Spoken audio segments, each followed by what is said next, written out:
जय माता दी। हरे कृष्ण। आप सभी का दिन शुभ हो। माता रानी का आशीर्वाद आप सभी पर सदैव बना रहे। आज दिनांक है 17 मार्च, दिन है मंगलवार और आज है चैत्र मास के कृष्ण पक्ष की त्रयोदशी तिथि और चतुर्दशी तिथि। हालांकि त्रयोदशी तिथि आज सुबह 9:23 पर ही समाप्त होगी। इसके बाद में चतुर्दशी प्रारंभ होगी। तो आज मासिक शिवरात्रि भी है और मासिक शिवरात्रि में रात के समय पूजा करके कथा का श्रवण किया जाता है। आज ब्रह्म मुहूर्त सुबह 5 बजे से 5:48 तक रहेगा। सूर्योदय होगा सुबह 6:37 पर, सूर्यास्त होगा शाम 6:32 पर और आज सिद्ध योग सुबह 8:14 तक रहेगा। बाद में साध्य योग प्रारंभ होगा। राहु काल दोपहर 3 बजे से 4:30 बजे तक रहेगा। आइए पहले सुनते हैं सीता नित्यनेम की कहानी, फिर आप सुनेंगे आज का अध्याय और भागवत कथा। इस कहानी को सीता माता कहती थी और प्रभु श्री राम सुना करते थे। एक दिन श्री राम भगवान को किसी काम के लिए बाहर जाना पड़ा तो सीता माता कहने लगी कि भगवान, मेरा तो 12 वर्ष का नित्यनेम है, अब आप बाहर जाएंगे तो मैं अपनी कहानी किसे सुनाऊंगी। तब श्री राम ने कहा कि सीते, आप कुएं की पाल पर जाकर बैठ जाना और वहां पर जो भी औरतें पानी भरने आएंगी उन्हें अपनी कहानी सुना दिया करना। सीता माता कुएं की पाल पर जाकर बैठ गई। तभी एक स्त्री आई। उसने रेशम की जरी की साड़ी पहन रखी थी और सोने का घड़ा ले रखा था। सीता माता उसे देखकर कहने लगी, बहन, मेरा 12 वर्ष का नित्यनेम सुन लो। पर वह स्त्री बोली कि मैं तुम्हारा नित्यनेम सुनूंगी तो मुझे तो घर जाने में देर हो जाएगी और मेरी सास मुझसे झगड़ा करेगी। इसलिए उसने कहानी नहीं सुनी और अपने घर चली गई। लेकिन उसके घर जाते ही उसकी रेशम जरी की साड़ी फट गई। सोने का घड़ा मिट्टी के घड़े में बदल गया।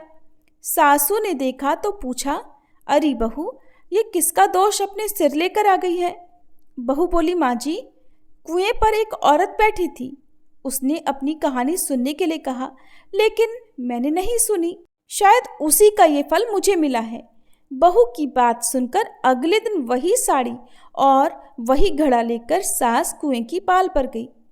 सास को वहीं पर सीता माता बैठी मिली तो माता सीता ने कहा, बहन, मेरी कहानी सुन लीजिए।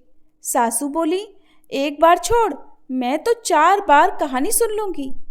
तब सीता माता बोली, राम आए लक्ष्मण आए, देश के पुजारी आए, नित नेम का नेम लाए, आओ राम बैठो राम, तपी रसोई जीमो राम, माखन मिश्री खाओ राम, दूध पताशा पियो राम, सूत के पलका मोठो राम, शाल दुशाला पोठो राम, शाल दुशाला ओढ़ो राम, जब बोलूं राम ही राम, राम सवारे सबके काम, खाली घर भंडार भरेंगे, सबका बेड़ा पार करेंगे, श्री राम जय जय राम। सासू बोली, बहन, कहानी तो बहुत अच्छी लगी। फिर कहानी सुनकर सासू घर चली गई और उसकी साड़ी फिर से रेशम जरी की बन गई। मिट्टी का घड़ा भी फिर वापस से सोने के घड़े में बदल गया। बहू ने देखा तो कहने लगी, सासू माँ, आपने ये सब कैसे किया। सासू बोली, बहू, तू दोष लगा कर आई थी और मैं अब दोष उतार कर आ रही हूँ। बहू ने पूछा कि माँ जी, वह कुएं वाली स्त्री कौन है। सासू ने बताया कि वह तो सीता माता थी। वो पुराने से नया कर देती हैं, खाली घर में भंडार भर देती हैं। वह लक्ष्मी जी का वास घर में कर देती हैं और मनुष्य की जो भी इच्छा हो उसे पूर्ण कर देती हैं। बहू बोली, माँ जी, फिर तो ऐसी कहानी मुझे भी सुना दो। सास बोली कि ठीक है, तुम भी सुनो। फिर सास ने कहानी शुरू की। राम आए लक्ष्मण आए, देश के पुजारी आए, नित नेम का नेम लाए, आओ राम बैठो राम, तपी रसोई जीमो राम, माखन मिश्री खाओ राम, दूध बताशा पियो राम, सूत के पलका मोठो राम, शाल दुशाला पोठो राम, शाल दुशाला ओढ़ो राम, जब बोलूं राम ही राम, राम सवारे सबके काम, खाली घर भंडार भरेंगे, सबका बेड़ा पार करेंगे, बोलो श्री राम जय जय राम। कहानी सुनकर बहू बोली, माँ जी, कहानी तो बहुत अच्छी है। सासू ने कहा, ठीक है, अब से हम इस कहानी को रोज किया करेंगे। अब सास बहू रोज सवेरे उठती, नहाती धोती और पूजा करने के बाद नित्य नेम की सीता माता की कहानी कहती। एक दिन की बात है, उनके यहाँ पड़ोस की एक औरत आई और बोली कि बहन जरा सी आँच तो देना। तो बहू बोली कि आँच तो अभी हमने जलाई ही नहीं। पड़ोसन बोली तो फिर तुम सुबह 4 बजे से उठकर क्या कर रही हो? तो उन्होंने कहा कि हम तो सुबह सुबह उठकर पूजा करते हैं, फिर सीता माता की नित्य नेम की कहानी कहते हैं। पड़ोसन ने उनकी बात सुनकर फिर कहा कि सीता माता की कहानी कहने से तुम्हें क्या मिला? तब वे दोनों बोली कि सीता माता की कहानी कहने से घर में भंडार भर जाते हैं, सारे काम पूर्ण हो जाते हैं, मन की इच्छा भी पूरी होती है। पड़ोसन ने कहा बहन अगर ऐसा है तब तो फिर मुझे भी कहानी सुना दो। तब बहू बोली कि ठीक है, तुम भी ये कहानी सुन लो। राम आए लक्ष्मण आए, देश के पुजारी आए, नित नेम का नेम लाए। आओ राम बैठो राम, तपी रसोई जीमो राम, माखन मिश्री खाओ राम, दूध बताशा पियो राम, सूत के पल का मोठो राम, शाल दुशाला पोठो राम, शाल दुशाला ओढ़ो राम। जब बोलू राम ही राम, राम सवारे सबके काम, खाली घर भंडार भरेंगे, सबका बेड़ा पार करेंगे, श्री राम जय जय राम। पड़ोसन ने इस कहानी को सुना तो कहने लगी बहन कहानी तो बहुत अच्छी लगी। अब वह पड़ोसन भी नित्य नेम सीता माता की कहानी कहने लगी। कहानी कहने से सीता माता ने पड़ोसन के भी धन के भंडार भर दिए। देखते ही देखते अब तो पूरे मोहल्ले में नित्य नेम की कथा चल पड़ी और हर किसी की मनोकामना पूर्ण होने लगी। हे सीता माता, जैसे आपने उन सभी के भंडार भरे वैसे ही हमारे भी भरना। कहानी कहने वाले, सुनने वाले और हुंकार भरने वाले सबके भरना। सभी प्रेम से बोलिए सीता मैया की जय। अब सुनिए चैत्र मास महात्म्य का आज का अध्याय।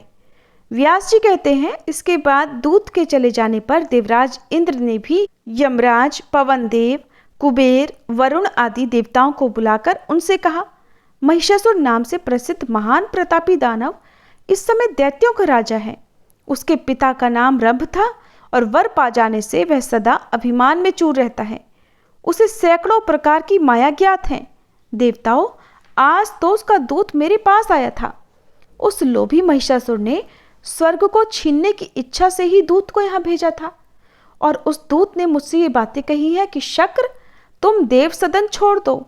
वासव, तुम्हारी जहां इच्छा हो तुम्हें चले जाना चाहिए, अथवा महिषासुर नामक दानवराज बड़े विशिष्ट व्यक्ति हैं, उनकी सेवा करना स्वीकार कर लो। वे बड़े दयालु नरेश हैं, तुम्हारे भरण पोषण की समुचित व्यवस्था कर देंगे। जो उनकी परिचर्या में लगे रहते हैं उन सेवकों पर वे कभी क्रोध नहीं करते। देवेश, यदि ये बातें स्वीकार न हो तो स्वयं युद्ध करने के लिए सेना की तैयारी में लग जाओ। मेरे वहां जाने पर दानवराज महिषासुर तुरंत तुम पर चढ़ाई कर देंगे। सुरवरो, महिषासुर महान नीच प्रकृति का दानव है। उसका दूत मुझसे इस प्रकार की बातें कहकर चला गया है। इसलिए अब हम लोगों को क्या करना चाहिए, इस विषय पर आप लोग विचार कीजिए। देवताओं, बलवान पुरुष को चाहिए कि किसी भी दुर्बल शत्रु की उपेक्षा कभी ना करे और खास तौर पर जो अपने बल का अभिमान रखते हो उन बलशाली पुरुषों को तो सदा ही उद्योगी बने रहना चाहिए। बुद्धि और बल के अनुसार निरंतर यत्न में लगे रहना चाहिए। हार और जीत तो प्रारब्ध के अधीन है, उसको कोई टाल नहीं सकता। इस समय उससे मैत्री कर लेना भी ठीक नहीं, क्योंकि महिषासुर दुष्ट है।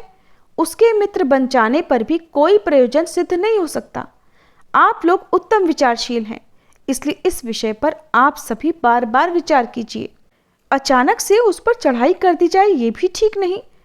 आसानी से प्रवेश करने में कुशल शीघ्रगामी गुप्तचर पहले वहां भेज दिए जाएं और गुप्तचर ऐसे होने चाहिए जो शत्रु के अभिप्राय को पूरा पूरा समझ सकें, किसी के साथ अधिक प्रेम ना रखें, किसी प्रलोभन में ना पड़े और सत्यवादी हों।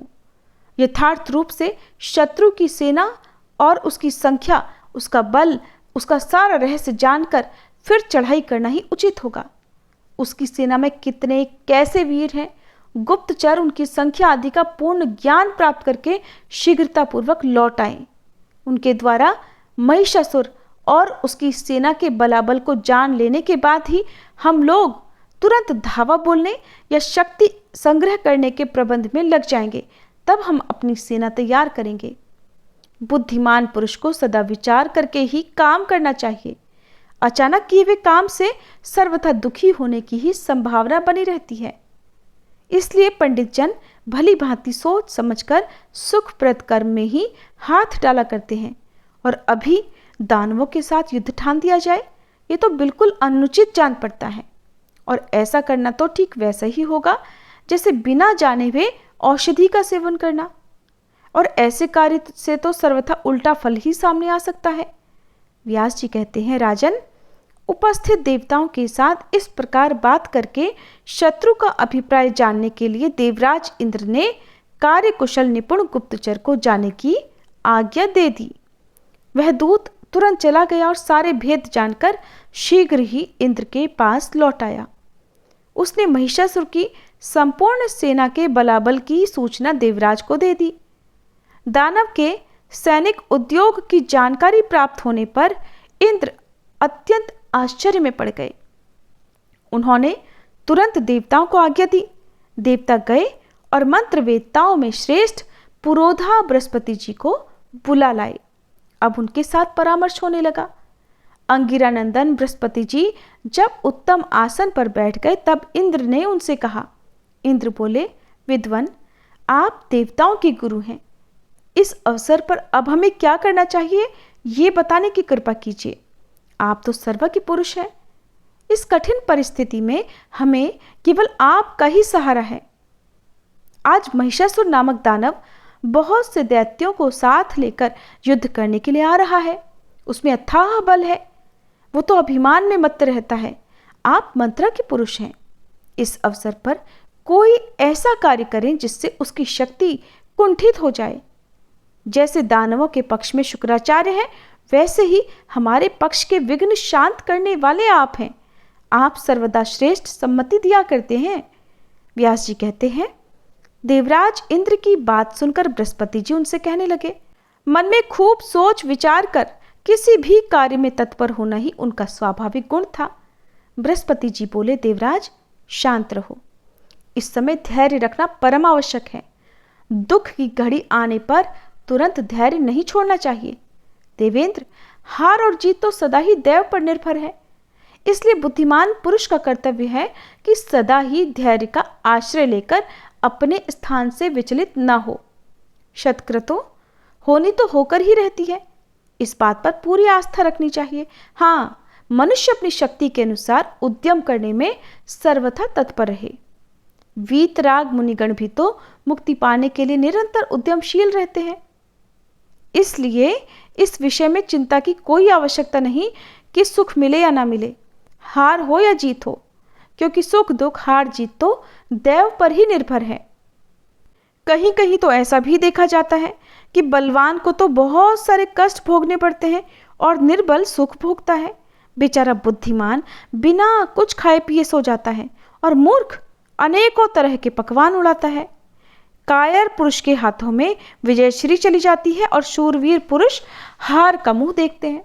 देवराज, प्राणी जगत पर दैव का पूर्ण शासन है, इसलिए इसमें किसी भी परिस्थिति के सामने आने पर चिंता नहीं करनी चाहिए।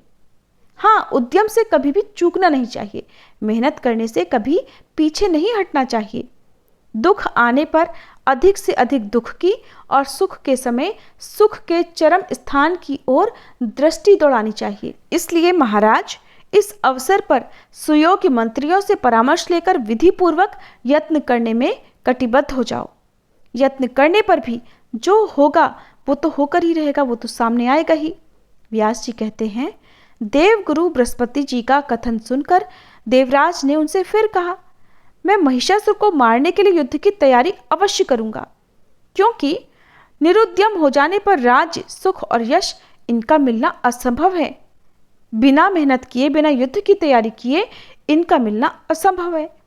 जिनमें कुछ भी करने की शक्ति नहीं होती, वे ही निरुद्यमता के पक्ष का समर्थन किया करते हैं। और उद्यमशील पुरुष कभी भी ऐसा नहीं करते। और उद्यम के द्वारा ही तो मेरे द्वारा वृत्तासुर और नमुची काल के ग्रास बनाए गए। इसी तरह मैं इस महिषासुर को भी मार डालूंगा। आप देवगुरु बृहस्पति जी का तथा श्रेष्ठ आयुध वज्र का बल मुझे सुलभ है।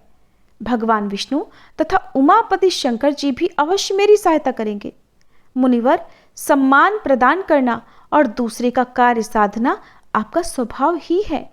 मैं सैनिकों को लेकर महिषासुर पर चढ़ाई करने के लिए बिल्कुल तैयार हूं। आप मेरे कल्याण के लिए रक्षोघ्न मंत्र का जप करने की कृपा करें। व्यास जी कहते हैं, इस प्रकार देवराज इंद्र के कहने पर बृहस्पति जी हंसकर उनसे कहने लगे, देवराज, इस अवसर पर मैं न तो तुम्हें जाने की प्रेरणा ही कर सकता हूँ और न रोक ही सकता हूँ, क्योंकि युद्ध करने वाले की हार और जीत बिल्कुल अनिश्चित रहती है। शचीपते, होनहार के विषय में तुम्हारा किंचन मात्र भी दोष नहीं है। सुख या दुख तो पहले से ही निश्चित हो चुके हैं, इसलिए इनका सामने आ जाना अनिवार्य है। फिर भी बुद्धिमान पुरुषों को निरंतर यत्नशील बने रहना चाहिए।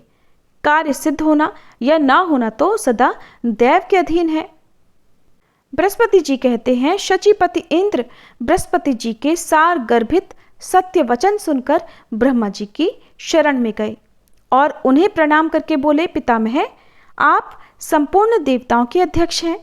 इस समय महिषासुर नामक दैत्य स्वर्ग पर अधिकार प्राप्त करने के लिए अपने सैनिक बल का विपुल संग्रह करने के लिए अथक प्रयास कर रहा है। अन्य जितने भी दानव हैं, सबके सब महिषासुर की सेना में सम्मिलित हो गए हैं। वे सभी युद्धाभिलाषी, महान पराक्रमी और युद्ध की कला के विशेषज्ञ हैं। महाप्राज्ञ, महिषासुर के भय से अत्यंत घबराकर अब मैं आपकी शरण में आया हूं। आपसे कोई भी बात छिपी नहीं है, अतः आप मेरी सहायता करने की कृपा कीजिए। ब्रह्मा जी ने कहा, इस समय हम सब लोग कैलाश पर्वत पर चलें। भगवान शंकर और अपार बलशाली श्री विष्णु को अगुआ बनाकर युद्ध का कार्यक्रम निश्चित किया जाए। सभी देवताओं के साथ बैठकर देश और काल के संबंध में भलीभांति विचार करके युद्ध करना ही उचित होगा। मूर्खतावश बलाबल का विचार किए बिना, शत्रु के बल की जांच किए बिना अचानक ही कार्य करने वाले मनुष्य का तो पतन ही हो जाता है। व्यास जी कहते हैं, देवराज इंद्र ने ब्रह्मा जी की बात सुनकर उन्हें अपना अग्रणी बनाया और लोकपालों को साथ लेकर वे कैलाश के लिए चल पड़े। वहां पहुंचकर वैदिक मंत्रों के द्वारा वे भगवान महेश्वर की स्तुति करने लगे। शंकर जी के प्रसन्न हो जाने पर उन्हें अपना अग्रगामी बनाकर सबने श्री विष्णु लोक के लिए प्रस्थान किया। वैकुंठ लोक में पहुंचकर स्तुति करने के बाद देवाधिदेव भगवान श्री हरि से अपने आने का उद्देश्य बतलाया और कहा कि वर पा जाने के कारण महिषासुर में तो असीम अभिमान आ गया है। उसके महान भय से मैं व्याकुल हो रहा हूं। देवराज इंद्र के भय की बात सुनकर भगवान विष्णु ने उपस्थित ब्रह्मादि देवताओं से कहा, हम लोगों का महिषासुर के साथ दुर्जय संग्राम हो और उसमें वह दानव काम आ जाए। व्यास जी कहते हैं, ऐसा कार्यक्रम निश्चित करके ब्रह्मा, विष्णु और शंकर जी प्रभृति सभी प्रधान देवता अपने अपने वाहनों पर सवार होकर युद्ध के लिए चल पड़े। ब्रह्मा जी हंस पर बैठे, भगवान विष्णु के वाहन गरुड़ हुए, शंकर जी वृषभ पर सवार हुए, इंद्र ने ऐरावत हाथी की पीठ पर आसन जमाया, स्वामी कार्तिकेय मोर पर चढ़े और यमराज जी ने भैंसे की सवारी की। अपने सैनिक बल को संभालकर जैसे ही ये सभी देवता आगे बढ़े कि तुरंत महिषासुर के द्वारा सुरक्षित मदोन्मत्त दानवी सेना सामने ही मिल गई। फिर तो वहीं देवताओं और दानवों की सेना में भयंकर युद्ध छिड़ गया। तरह तरह के भयंकर अस्त्र शस्त्र लेकर वे परस्पर एक दूसरे को मारने काटने लगे। महिषासुर के सेनाध्यक्ष महाबली चिक्षुर ने हाथी पर बैठकर 5 बाणों से इंद्र को मारा। देवराज भी तुरंत उसके प्रतिकार में लग गए। उन्होंने भी अपने बाणों से चिक्षुर के बाण काट डाले। साथ ही अर्धचंद्र संज्ञक बाण से उसकी छाती में चोट पहुंचाई। उस बाण से व्यथित हो जाने के कारण महिषासुर का सेनानायक चिक्षुर हाथी पर बैठे बैठे ही मूर्छित हो गया। इसके बाद इंद्र ने हाथी की सूंड पर वज्र से प्रहार किया। वज्र लगते ही हाथी की सूंड कट गई और उसके प्राण प्रयाण कर गए। अब तो उसकी सेना में भगदड़ मच गई। ये देखकर दानवराज महिषासुर क्रोध से तमतमा उठा।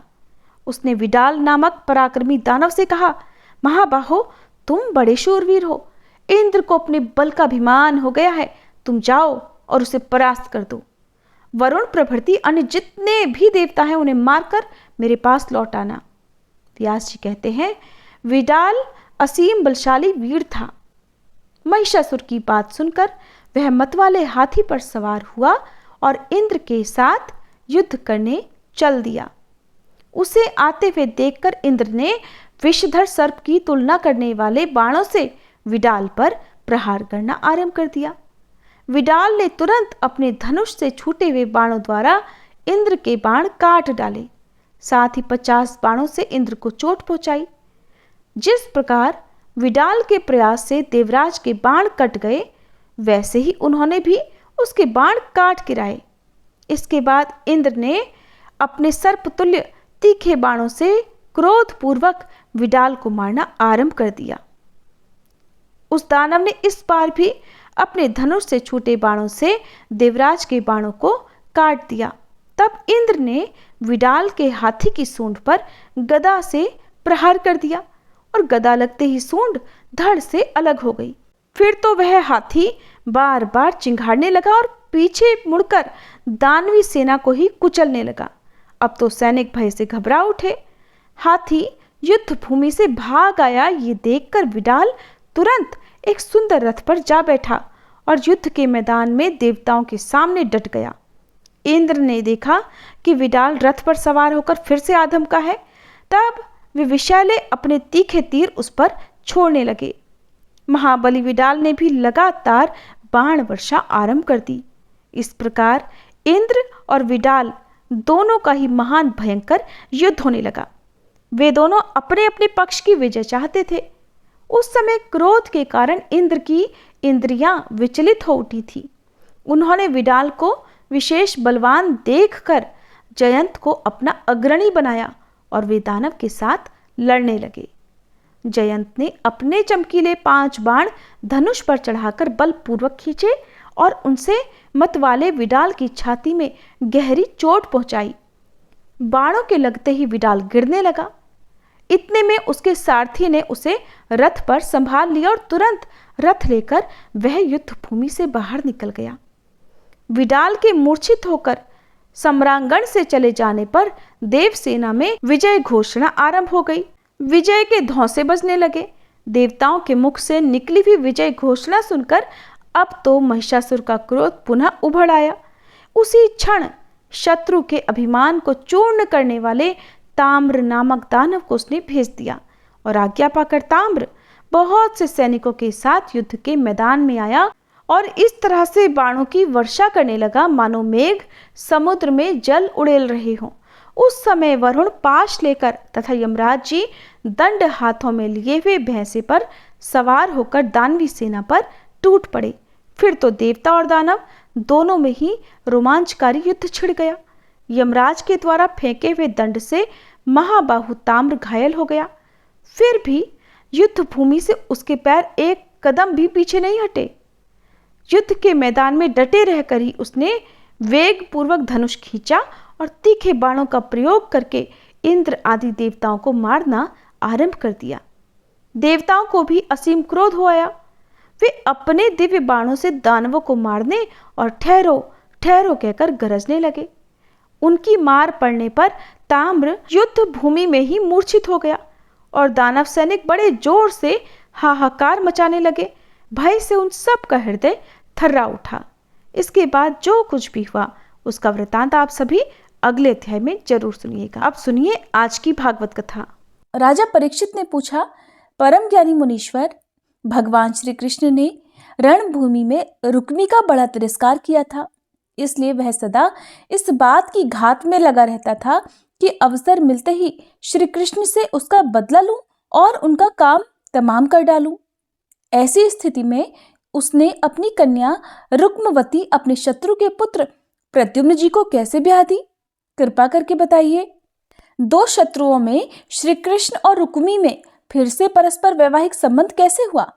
आपसे कोई बात छुपी नहीं है, क्योंकि योगी जन भूत भविष्य और वर्तमान की सभी बातें भली भांति जानते हैं। उनसे ऐसी बातें भी छिपी नहीं रहती जो इंद्रियों से परे हैं, बहुत दूर है, या फिर बीच में किसी वस्तु की आड़ होने के कारण नहीं दिखती। तब श्री सुखदेव जी कहते हैं, परीक्षित, प्रद्युम्न जी मूर्तिमान कामदेव थे। उनके सौंदर्य और गुणों पर रीझ कर रुक्मवती ने स्वयंवर में उन्हीं को वरमाला पहना दी।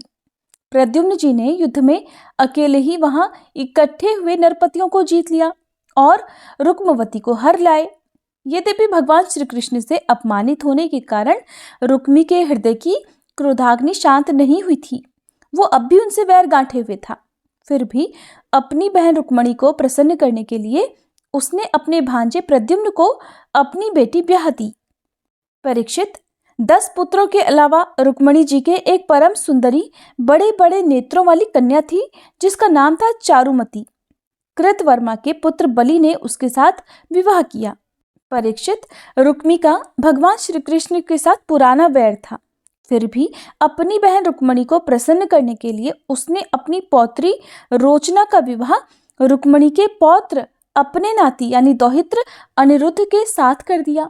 जबकि इस बात का रुक्मी को पता था कि इस प्रकार का विवाह संबंध धर्म के अनुकूल नहीं है, फिर भी स्नेह बंधन में बंधकर उसने ऐसा कर दिया।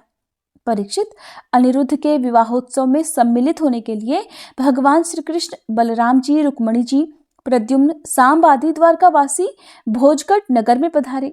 जब विवाह उत्सव निर्विघ्न समाप्त हो गया, तब कलिंग, नरेश आदि घमंडी नरपतियों ने रुक्मी से कहा कि तुम बलराम जी को पासों के खेल में जीत लो। राजन, बलराम जी को पासे डालने तो आते नहीं, परंतु उन्हें खेलने का बहुत बड़ा व्यसन है। उन लोगों के बहकाने से रुक्मी ने फिर बलराम जी को बुलवाया और वह उनके साथ चौसर खेलने लगा।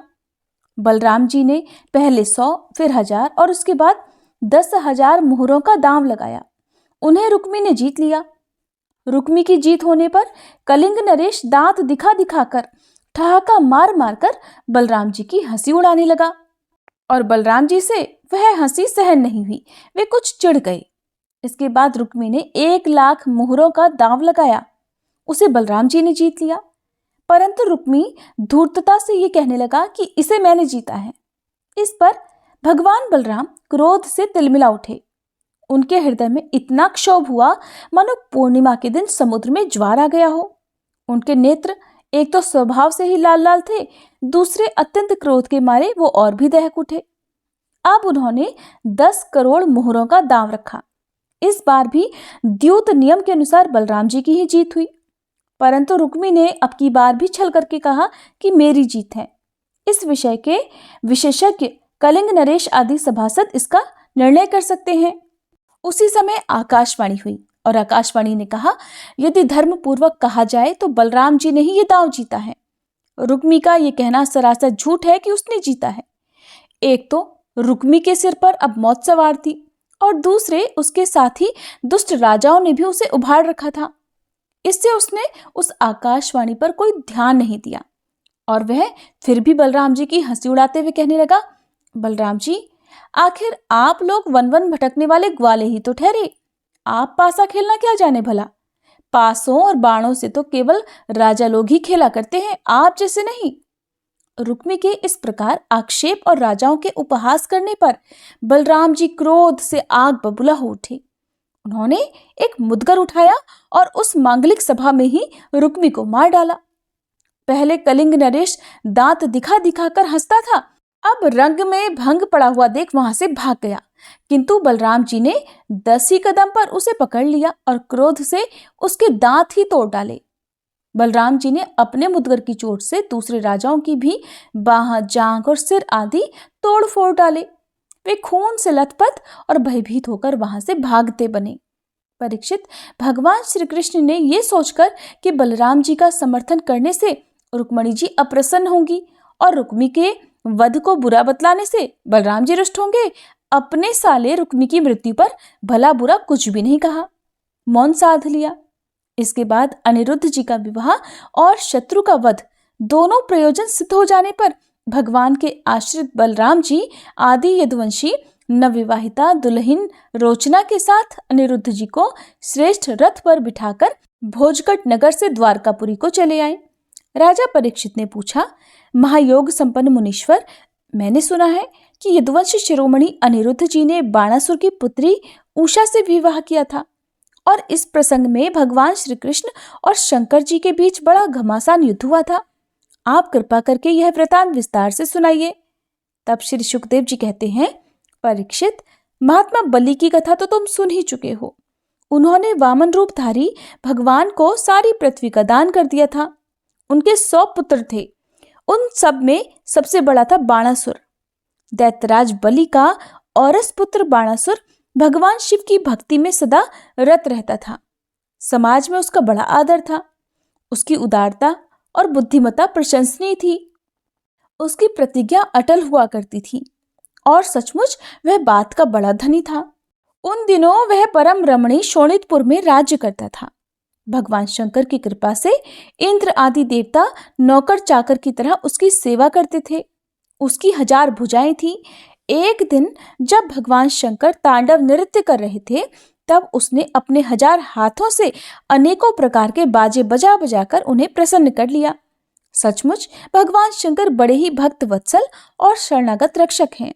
समस्त भूतों के एकमात्र स्वामी प्रभु ने बाणासुर से कहा, तुम्हारी जो इच्छा हो मुझसे मांग लो। बाणासुर कहने लगा, भगवान, आप मेरे नगर की रक्षा करते हुए यही रहा करें। फिर एक दिन बल पौरुष के घमंड में चूर बाणासुर ने अपने समीप ही स्थित भगवान शंकर के चरण कमलों को सूर्य के समान चमकीले मुकुट से छूकर प्रणाम किया और कहा, देवाधिदेव, आप समस्त चराचर जगत के गुरु और ईश्वर हैं। मैं आपको नमस्कार करता हूँ। जिन लोगों के मनोरथ अब तक पूरे नहीं हुए हैं, उनको पूर्ण करने के लिए आप कल्पवृक्ष हैं। भगवान, आपने मुझे 1000 भुजाएं दी हैं, परंतु वे मेरे लिए केवल भार रूप हो रही हैं, क्योंकि त्रिलोकी में आपको छोड़कर मुझे अपनी बराबरी का कोई वीर योद्धा ही नहीं मिलता जो मुझसे युद्ध कर सके। आदिदेव, एक बार मेरी बाहों में लड़ने के लिए इतनी खुजलाहट हुई कि मैं दिग्गजों की ओर चला, परंतु वे भी डर के मारे भाग खड़े हुए। उस समय मार्ग में अपनी बाहों की चोट से मैंने बहुत से पहाड़ों को तोड़फोड़ डाला था। बाणासुर की ये प्रार्थना सुनकर भगवान शंकर ने थोड़ा क्रोध करते हुए कहा, रे मूर्ख, जिस समय तेरी ध्वजा टूटकर गिर जाएगी, उस समय मेरे ही समान योद्धा से तेरा युद्ध होगा और वह युद्ध में तेरा घमंड चूर चूर कर देगा।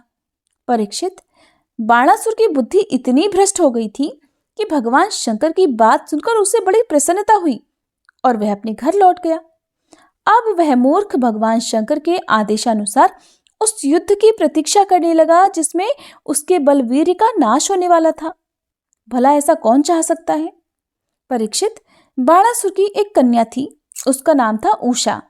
अभी वह कुमारी ही थी कि एक दिन उसने स्वप्न में देखा कि परम सुंदर अनिरुद्ध जी के साथ मेरा समागम हो रहा है।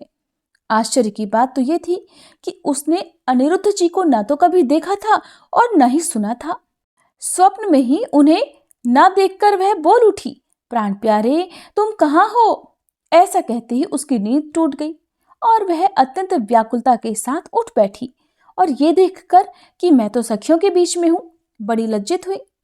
परीक्षित, बाणासुर के मंत्री का नाम था कुंभांड। उसकी एक पुत्री थी जिसका नाम था चित्रलेखा। उषा और चित्रलेखा एक दूसरे की पक्की सहेलियां थी।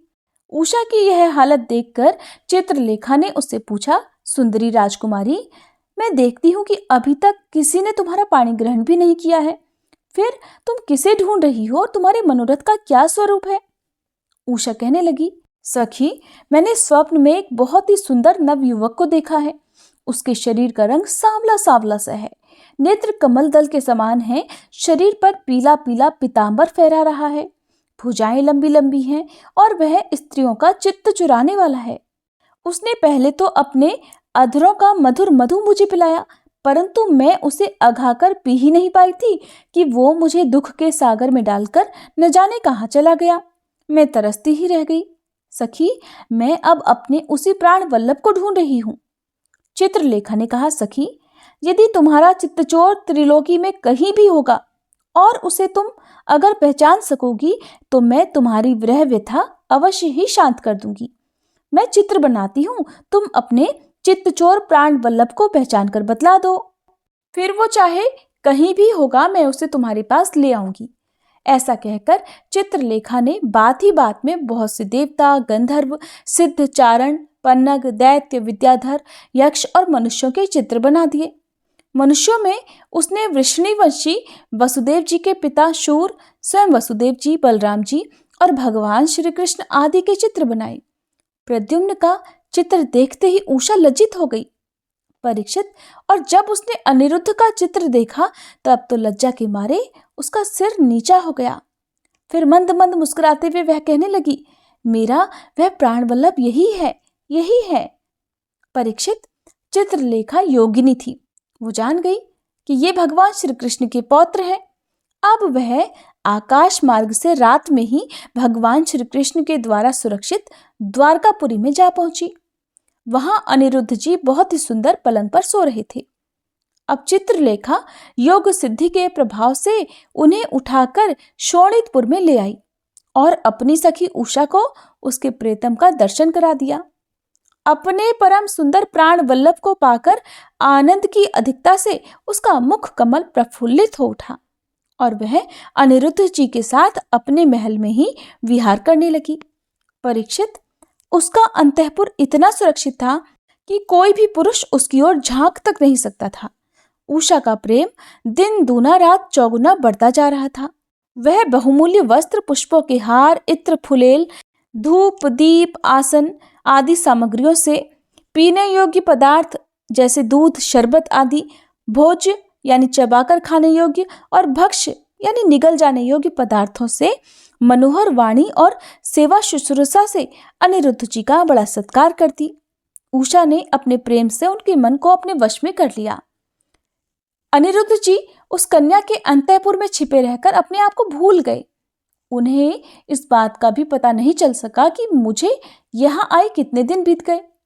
परीक्षित, यदु कुमार अनिरुद्ध जी के साथ समागम से उषा का कुंवारापन नष्ट हो चुका था। उसके शरीर पर ऐसे चिन्ह प्रकट हो गए जो इस बात की सूचना दे रहे थे और उन्हें किसी प्रकार छिपाया नहीं जा सकता था। उषा बहुत प्रसन्न भी रहने लगी। पहरेदारों ने समझ लिया कि इसका किसी न किसी पुरुष से संबंध अवश्य हो गया है। उन्होंने जाकर बाणासुर से निवेदन किया कि राजन, हम लोग आपकी अविवाहिता राजकुमारी का जैसा रंग ढंग देख रहे हैं वो आपके कुल पर बट्टा लगाने वाला है। प्रभु, इसमें संदेह नहीं कि हम लोग बिना क्रम टूटे रात दिन महल का पहरा देते रहते हैं। आपकी कन्या को बाहर के मनुष्य देख भी नहीं सकते, फिर भी वह कलंकित कैसे हो गई, इसका कारण हमारी समझ में नहीं आ रहा। परीक्षित, पहरेदारों से यह समाचार जानकर कि कन्या का चरित्र दूषित हो गया है, बाणासुर के हृदय में बड़ी पीड़ा हुई। वो झटपट उषा के महल में जा धमका और देखा कि अनिरुद्ध जी वहां बैठे हुए हैं। प्रिय परीक्षित, अनिरुद्ध जी स्वयं कामावतार प्रद्युम्न जी के पुत्र थे। त्रिभुवन में उनके जैसा सुंदर और कोई नहीं था। सांवरा सलोना शरीर और उस पर पीतांबर फहराता हुआ कमल दल के समान बड़ी बड़ी कोमल आंखें, लंबी लंबी भुजाएं, कपोलों पर घुंघराली अलकें और कुंडलों की झिलमिलाती हुई ज्योति, होठों पर मंद मंद मुस्कान और प्रेम भरी चितवन से मुख की शोभा ही अनूठी हो रही थी। अनिरुद्ध जी उस समय अपनी सब ओर से सज धज कर बैठी हुई प्रियतमा उषा के साथ पासे खेल रहे थे।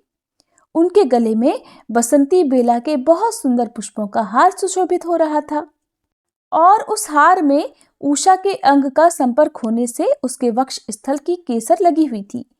उन्हें उषा के सामने ही बैठा देखकर बाणासुर विस्मित चकित हो गया।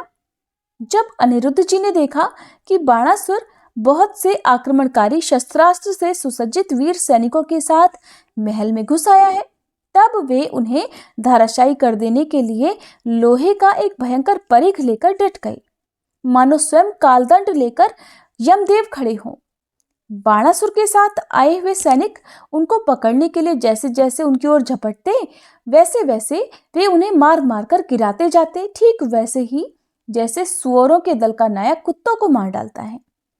अनिरुद्ध जी की चोट से उन सैनिकों के सिर, भुजा, जंघा आदि टूट फूट कर गिर गए और वे महल से निकल भागे। जब बलि बाणासुर ने देखा कि ये तो मेरी सारी सेना का संहार कर रहा है, तब तो वह क्रोध से तिलमिला उठा और उसने नागपाश से अनिरुद्ध जी को बांध लिया।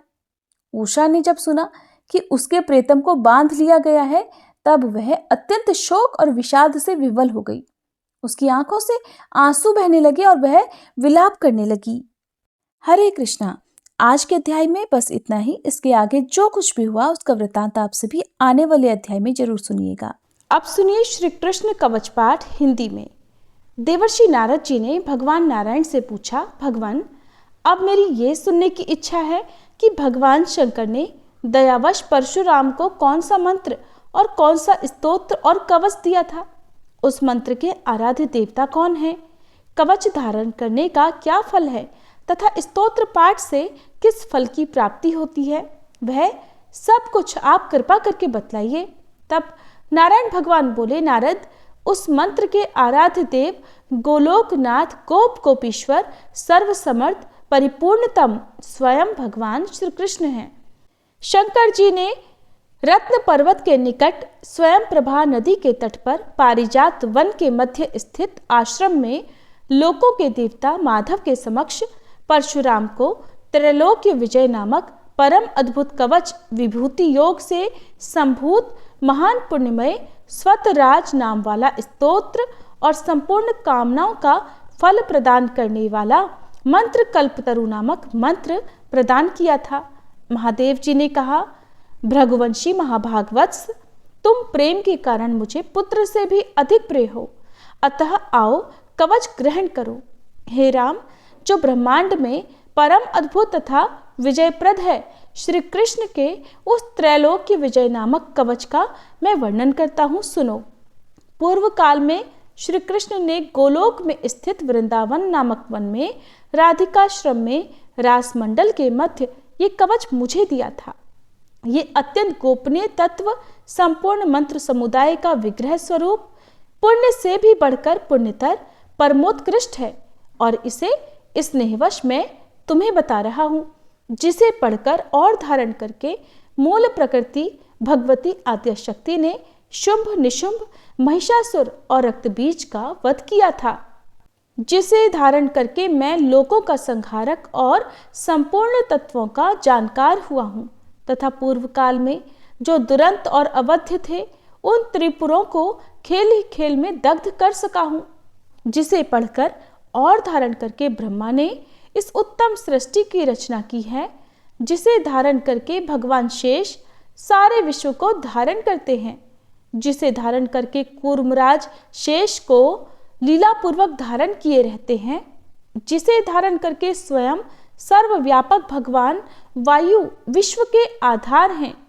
जिसे धारण करके वरुण सिद्ध और कुबेर धन के स्वामी हुए हैं, जिसे पढ़कर एवं धारण करके स्वयं इंद्र देवताओं के राजा बने हैं, जिसे धारण करके तेजो राशि स्वयं सूर्य भुवन में प्रकाशित होते हैं, जिसे पढ़कर एवं धारण करके चंद्रमा महान बल और पराक्रम से संपन्न हुए हैं, जिसे पढ़कर एवं धारण करके महर्षि अगस्त्य सातों समुद्रों को पी गए और उनके तेज से वातापी नामक दैत्य को पचा गए, जिसे पढ़कर एवं धारण करके पृथ्वी देवी सबको धारण करने में समर्थ हुई हैं, जिसे पढ़कर एवं धारण करके गंगा स्वयं पवित्र होकर भुवनों को पावन करने वाली बनी हैं, जिसे धारण करके धर्मात्माओं में श्रेष्ठ धर्म लोकों के साक्षी बने हैं, जिसे धारण करके सरस्वती देवी संपूर्ण विद्याओं की अधिष्ठात्री देवी हुई हैं, जिसे धारण करके परात्परा लक्ष्मी लोकों को अन्न प्रदान करने वाली हुई हैं, जिसे पढ़कर एवं धारण करके सावित्री ने वेदों को जन्म दिया है। भृगुनंदन, जिसे पढ़ और धारण करके वेद धर्म के वक्ता हुए हैं, जिसे पढ़कर और धारण करके अग्नि शुद्ध एवं तेजस्वी हुए हैं और जिसे धारण करके भगवान सनत कुमार को ज्ञानियों में सर्वश्रेष्ठ स्थान मिला है। जो महात्मा साधु एवं श्री कृष्ण भक्त हो उसी को केवल यह कवच देना चाहिए, क्योंकि शठ एवं दूसरों के शिष्य को देने से दाता मृत्यु को प्राप्त हो जाता है। इस त्रैलोक के विजय कवच के प्रजापति ऋषि हैं, गायत्री छंद हैं, स्वयं रासेश्वर देवता हैं और त्रैलोक की विजय प्राप्ति में इसका विनियोग कहा गया है। ये परात्पर कवच तीनों लोकों में दुर्लभ है। ओम श्री कृष्णाय नमः सदा मेरे सिर की रक्षा करे। कृष्णाय स्वाहा ये पंचाक्षर सदा कपाल को सुरक्षित रखे। कृष्ण नेत्रों की तथा कृष्णाय स्वाहा पुतलियों की रक्षा करे। हरे नमः सदा मेरी भ्रकुटियों को बचाए। ओम गोविंदाय स्वाहा मेरी नासिकाओं की सदा रक्षा करे। गोपालाय नमः मेरे गंड स्थलों की सदा सब ओर से रक्षा करे। ओम गोपांगनेशाय नमः सदा मेरे कानों की रक्षा करे। ओम कृष्णाय नमः निरंतर मेरे दोनों ओठों की रक्षा करे। ओम गोविंदाय स्वाहा सदा मेरी दंत पंक्ति की रक्षा करे।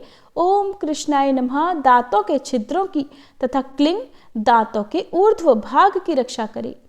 ओम श्री कृष्णाय स्वाहा सदा मेरी जिह्वा की रक्षा करे। रासेश्वराय स्वाहा सदा मेरे तालु की रक्षा करे। राधिकेशाय स्वाहा सदा मेरे कंठ की रक्षा करे। गोपांगनेशाय नमः सदा मेरे वक्ष स्थल की रक्षा करे। ओम गोपेशाय स्वाहा सदा मेरे कंधों की रक्षा करे। नमः किशोर वेशाय स्वाहा सदा मेरे पृष्ठ भाग की रक्षा करे। मुकुंदाय नमः सदा मेरे उदर की तथा ओम ह्रीं क्लीं कृष्णाय स्वाहा सदा मेरे हाथ पैरों की रक्षा करे। ओम विष्णवे नमः सदा मेरे दोनों भुजाओं की रक्षा करे। ओम ह्रीं भगवते स्वाहा सदा मेरे नखों की रक्षा करे। ओम नमो नारायणाय सदा नख छिद्रों की रक्षा करे। ओम ह्रीं ह्रीं पद्मनाभाय नमः सदा मेरी नाभि की रक्षा करे। ओम सर्वेशाय स्वाहा सदा मेरे कंकाल की रक्षा करे। ओम गोपी रमणाय स्वाहा सदा मेरे नितंब की रक्षा करे। ओम गोपी रमण नाथाय स्वाहा सदा मेरे पैरों की रक्षा करे। ओम ह्रीं श्रीं रसिकेशाय स्वाहा सदा मेरे सर्वांगों की रक्षा करे। ओम केशवाय स्वाहा सदा मेरे केशों की रक्षा करे। नमः कृष्णाय स्वाहा सदा मेरे ब्रह्मरंध्र की रक्षा करे। ओम माधवाय स्वाहा सदा मेरे रोमों की रक्षा करे। ओम ह्रीं श्रीं रसिकेशाय स्वाहा मेरे सर्वस्व की सदा रक्षा करे। परिपूर्णतम श्री कृष्ण पूर्व दिशा में सर्वदा मेरी रक्षा करे। स्वयं गोलोकनाथ अग्निकोण में मेरी रक्षा करे। पूर्ण ब्रह्म स्वरूप दक्षिण दिशा में सदा मेरी रक्षा करे। श्री कृष्ण नैऋत्य कोण में मेरी रक्षा करे। श्री हरि पश्चिम दिशा में मेरी रक्षा करे। गोविंद वायव्य कोण में नित्य निरंतर मेरी रक्षा करे। रसिक शिरोमणि उत्तर दिशा में सदा मेरी रक्षा करे। वृंदावन विहार कृत सदा ईशान कोण में मेरी रक्षा करें। वृंदावनी के प्राणनाथ ऊर्ध्व भाग में मेरी रक्षा करें। महाबली बलिहारी माधव सदैव मेरी रक्षा करें।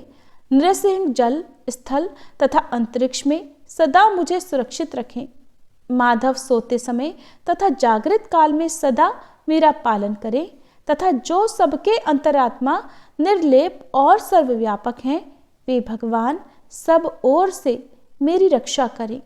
वत्स, इस प्रकार मैंने त्रैलोक्य विजय नामक कवच जो परम अनोखा तथा समस्त मंत्र समुदाय का मूर्तमान स्वरूप है तुम्हें बतला दिया। मैंने इसे श्री कृष्ण के मुख से श्रवण किया था। इसे जिस किसी को नहीं बतलाना चाहिए। जो विधि पूर्वक गुरु का पूजन करके इस कवच को गले में अथवा दाहिनी भुजा पर धारण करता है वह भी विष्णु तुल्य हो जाता है, इसमें संशय नहीं है। वह भक्त जहाँ जाता है, जहाँ रहता है, वहाँ लक्ष्मी और सरस्वती भी निवास करती हैं। यदि उसे कवच सिद्ध हो जाता है तो वह जीवन मुक्त हो जाता है और उसे करोड़ों वर्षों की पूजा का फल प्राप्त हो जाता है। हजारों राजसूय, सैकड़ों वाजपेय, 10,000 अश्वमेध, संपूर्ण महादान तथा पृथ्वी की प्रदक्षिणा ये सभी इस त्रैलोक्य विजय की 16वीं कला की भी समानता नहीं कर सकते। व्रत उपवास का नियम, स्वाध्याय, अध्ययन, तपस्या और समस्त तीर्थों में स्नान, ये सभी इसकी एक कला को भी नहीं पा सकते। यदि मनुष्य इस कवच को सिद्ध कर ले तो निश्चय ही उसे सिद्धि, अमरता और श्री हरि की दास्ता आदि सब कुछ मिल जाता है। जो इसका 10 लाख जप करता है उसे यह कवच सिद्ध हो जाता है, और जो सिद्ध कवच होता है वह निश्चय ही सर्वज्ञ हो जाता है। परंतु जो इस कवच को जाने बिना श्री कृष्ण का भजन करता है उसकी बुद्धि अत्यंत मंद है। उसे करोड़ों कल्पों तक जप करने पर भी मंत्र सिद्धिदायक नहीं होता। वत्स, इस कवच को धारण करके तुम आनंद पूर्वक निःशंक होकर अनायास ही 21 बार पृथ्वी को क्षत्रियों से शून्य कर डालो। पुत्र, प्राण संकट के समय राज्य दिया जा सकता है, सिर कटाया जा सकता है और प्राणों का परित्याग भी किया जा सकता है, परंतु ऐसे कवच का दान कभी नहीं करना चाहिए। इति श्री कृष्ण कवचम पाठ संपूर्णम। अब सुनिए श्री तुलसी चालीसा पाठ। जय जय तुलसी भगवती सत्यवती सुखदानी, नमो नमो हरिप्रेसी श्री वृंदा गुणखानी, श्री हरिशीष विरजनी देहु अमर वर अम्ब, जनहित है वृंदावनी अब न करहु विलंब। धन्य धन्य श्री तुलसी माता, महिमा अगम सदा श्रुति गाता, हरि के प्राण हूँ से तुम प्यारी, हर ही है तू कीन्हो तप भारी। जब प्रसन्न है दर्शन दीन्हो, तब कर जोरी विनय उस कीन्हो। हे भगवंत कंत मम होहु, दीन जानि जनि छाड़हु छोहु। सुनि लक्ष्मी तुलसी की बानी, दीन हो श्राप कद पर आनी। उस अयोग्य वर मांगन हारी, होहु विटप तुम जड़ तनुधारी। सुनि तुलसी ही श्रप्यो तेहि ठामा, करहु वास तुहु नीचन धामा। दियो वचन हरि तब तत्काला, सुनहु सुमुखी जनि होहु विहाला। समय पाई व्यवहारो पाति तोरा, पूजहि आस वचन सत मोरा। तब गोकुल मह गोप सुदामा, तासु भई तुलसी तू बामा। कृष्ण रास लीला के माही, राधे शक्य प्रेम लखि नाही। दियो श्राप तुलसी तत्काला, नरलोक ही तुम जन्महु बाला। यो गोप वह दानव राजा, शंख चूर्ण नामक शिर ताजा। तुलसी भई तासु की नारी, परम सती गुण रूप अगारी। अस द्वै कल्प बीत जब गयऊ, कल्प तृतीय जन्म तब भयऊ। वृंदा नाम भयो तुलसी को, असुर जलंधर नाम पति को। कर अति द्वंद अतुल बल धामा, कीन्हा शंकर से संग्रामा। जब निज सैन्य सहित शिव हारे, मरहि न तब हर हर ही पुकारे। पतिव्रता वृंदा थी नारी, को न सके पति संहारी। तब जलंधर ही वेश बनाई, वृंदा ढिग हरि पहुँच्यो जाई। शिव हित लही करी कपट प्रसंगा, कियो सतित्व धर्म तो ही भंगा। भयो जलंधर कर संगहारा, सुनी उर शोक अपारा। तिहि क्षण दियो कपट हरि टारी, लखि वृंदा दुख गिरा उचारी। जलंधर जस हत्यो अभीता, सोई रावण तस हरहि सीता। अस प्रस्तर सम हृदय तुम्हारा, धर्म खंडी मम पति ही संहारा, यही कारण लही श्राप हमारा, होवे तनु पाषाण तुम्हारा। सुनि हरि तुरत ही वचन उचारे, दियो श्राप बिना विचारे। लख्यो ना निज कर तूत पति को, छलन चाहियो जब पार्वती को। जड़ मति तुह अस हो जड़ रूपा, जग में तुलसी विटप अनूपा। धाग्य रूप हम शाली ग्रामा, नदी गंड की बीच ललामा। जो तुलसी दल हम ही चढ़ई है, सब सुख भोगी परम पद पई है। बिन तुलसी हरि जलत शरीरा, अतिशय उठत शीश उर पीरा। जो तुलसी दल हरि शीर धारत, सो सहस्त्र घट अमृत डारत। तुलसी हरि मन रंजनिहारी, रोग दोष दुख भंजनिहारी। प्रेम सहित हरि भजन निरंतर, तुलसी राधा में नाही अंतर। व्यंजन हो 56 प्रकारा, बिन तुलसी दल ना हरि ही प्यारा। सकल तीरथ तुलसी तरु छाही, लहत मुक्ति जन संशय नाही। कवि सुंदर एक हरि गुण गावत, तुलसी ही निकट सहस गुण पावत। बसत निकट दुर्वासा धामा, जो प्रयास ते पूर्व ललामा। पाठ करहि जो नित नर नारी, हो ही सुख भाषहि त्रिपुरारी। तुलसी चालीसा पढ़ही, तुलसी तरु ग्रह धारी। दीप दान करि पुत्र फल, पावही पंथ्यु नारी। सकल दुख दरिद्र हरि, हार है परम प्रसन्न। आशे धन जन लड़ही, ग्रह बसही पूर्णा अत्र। लाही अभिमत फल जगत, मह लाही पूर्ण सब काम। जेई दल अर्पही तुलसी, तह सहस बसही हरि राम। तुलसी महिमा नाम लख, तुलसी सुत सुख राम। मानस 40 रच्यो, जग में तुलसीदास। तुलसी महारानी की जय। श्री हरि विष्णु भगवान की जय। तुलसी महारानी नमो नमो, हरि की पटरानी नमो नमो। धन तुलसी पूरण तप कीनो, धन तुलसी पूरण तप कीनो। शालिग्राम बनी पटरानी नमो नमो, तुलसी महारानी नमो नमो। जाके पत्र मंजरी कोमल, जाके पत्र मंजरी कोमल। श्रीपति कमल चरण लपटानी नमो नमो, तुलसी महारानी नमो नमो। धूप दीप नैवेद्य आरती, धूप दीप नैवेद्य आरती। पुष्पन की वर्षा वर्षानी नमो नमो, तुलसी महारानी नमो नमो। 56 भोग 3600 व्यंजन, 56 भोग 3600 व्यंजन।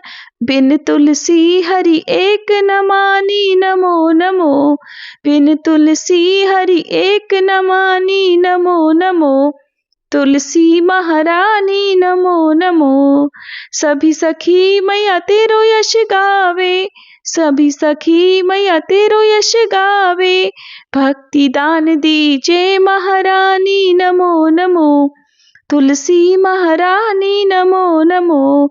हरि की पटरानी नमो नमो, तुलसी महारानी नमो नमो। तुलसी मैया की जय।